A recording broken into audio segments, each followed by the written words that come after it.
Sejumlah tokoh mendeklarasikan koalisi aksi menyelamatkan Indonesia atau KAMI. Mereka menyebut sebagai gerakan moral dan memperjuangkan 8 tuntutan untuk masyarakat Indonesia sejahtera.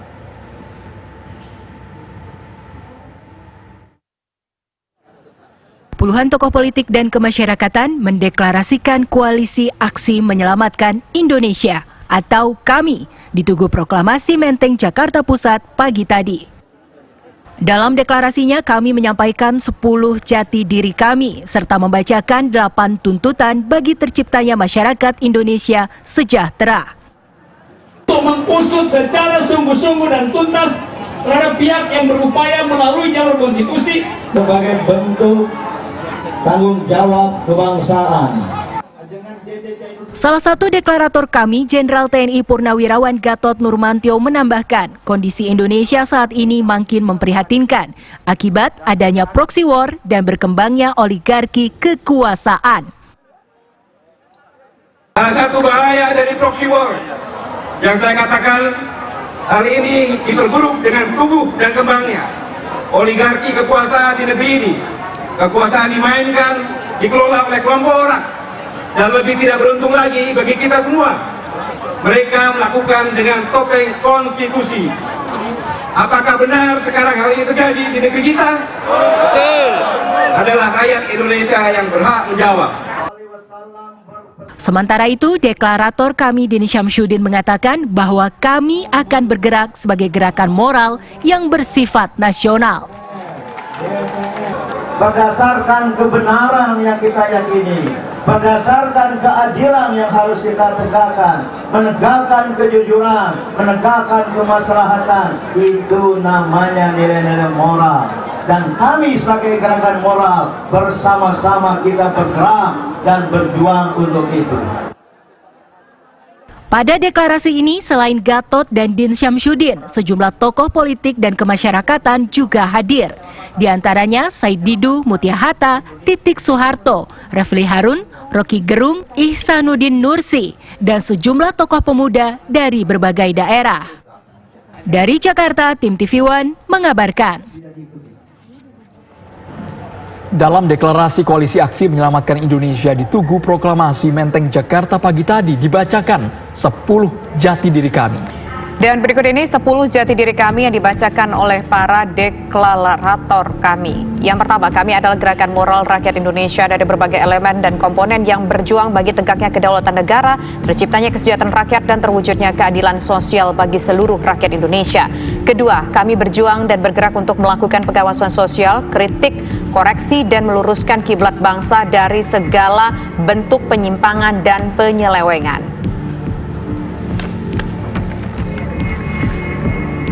Yang ketiga, kami berjuang dengan melakukan berbagai cara sesuai konstitusi, baik melalui edukasi, advokasi, maupun cara pengawasan sosial, politik, moral, dan aksi-aksi dialogis, persuasif, dan efektif.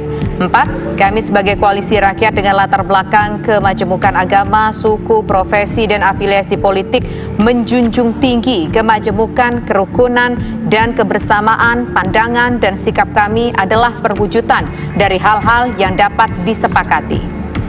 5. Kami mempunyai pandangan dan sikap resmi, yaitu yang disepakati secara tertulis oleh Dewan Deklarator. Di luar itu merupakan pandangan dan sikap pribadi deklarator atau jejaring pendukung kami di pusat, daerah, dan luar negeri.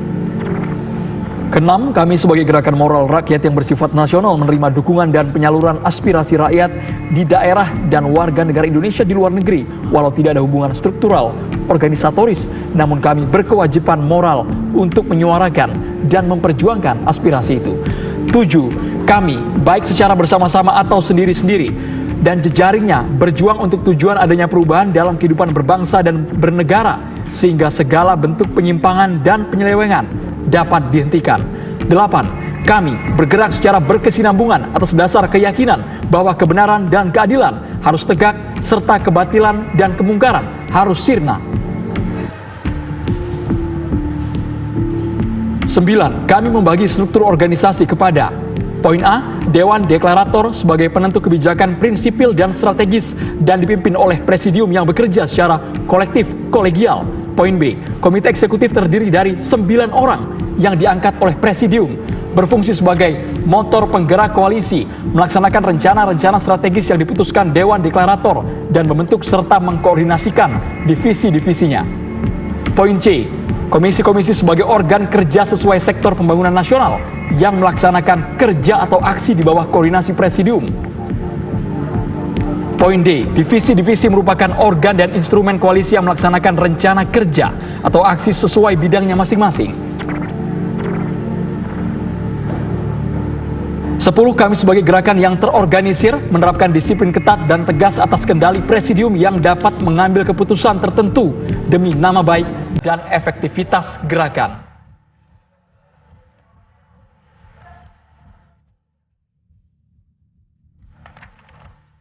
Adapun kita simak bersama merupakan tuntutan dari kami.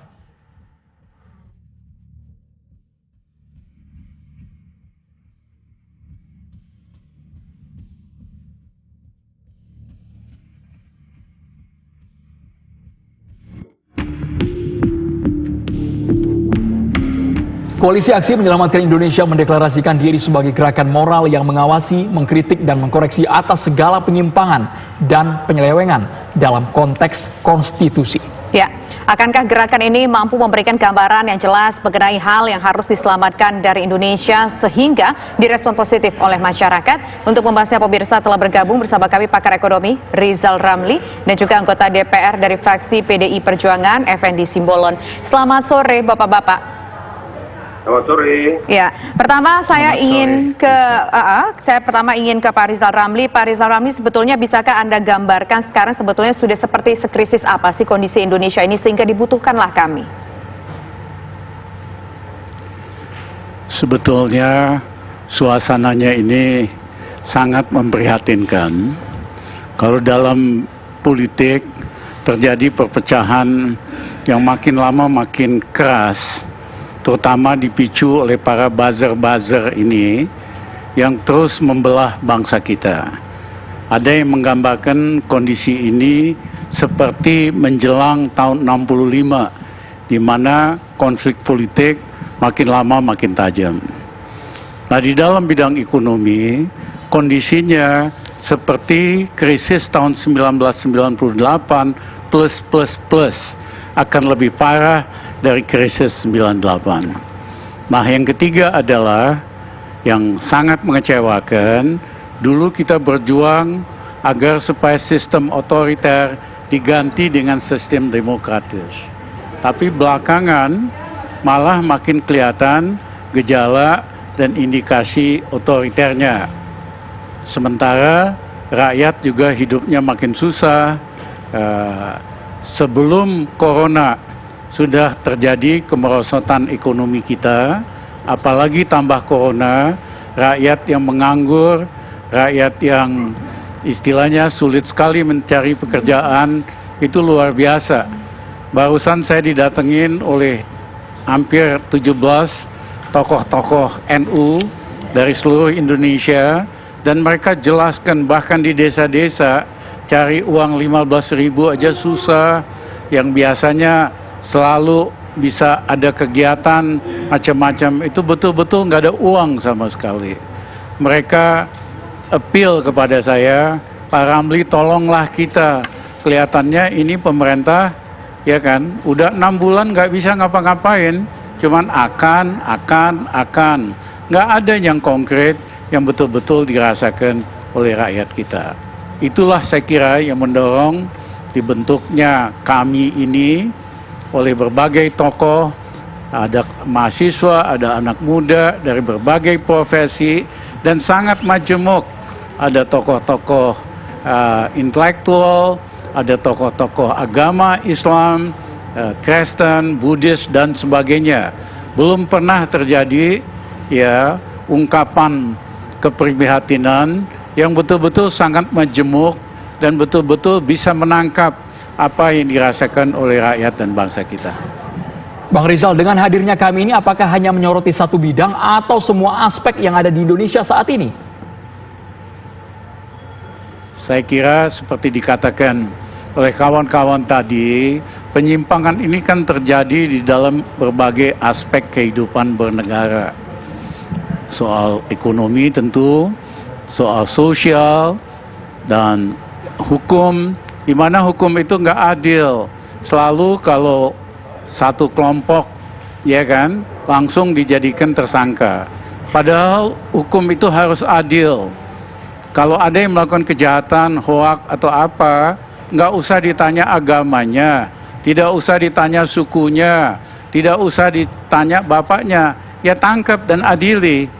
Tapi kan ini selama ini kalau sifatnya kritis terhadap pemerintah, ya kan, atau dari kalangan Islam, pasti ditangkepin, ya kan. Sementara dari yang lain mau ngaco segimanapun, faktanya bohong, isinya hoak, isinya memecah bangsa kita, lolos begitu aja, ya. Nah, termasuk juga di dalam bidang kepolisian, keamanan dan sebagainya. Memang ini waktunya bangsa kita untuk melakukan refleksi ulang, untuk merumuskan kembali mana penyimpangan-penyimpangan yang bertentangan dengan tujuan kita berbangsa dan apa yang harus kita koreksi. Oke, baik. Nanti kita juga ingin mendengar suara dari politisi Bang Effendi Simbolon dari fraksi PDIP, tapi nanti pemirsa usai jeda berikut kami kembali sesaat lagi.